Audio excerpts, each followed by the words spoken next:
Ford Transit windshield wiper change. These are 2016s. The sizes you'll need for these, you'll need a 28-inch and a 20-inch. And if you're getting the Bosch ones, then they need to say OE on the end of them.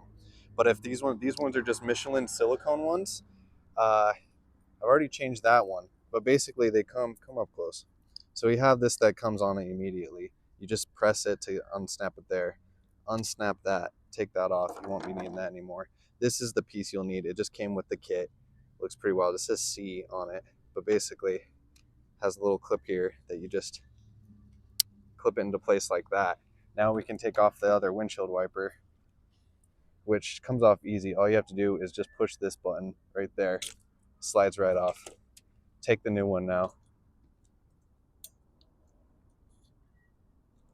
Come on. And clip it on. That's it.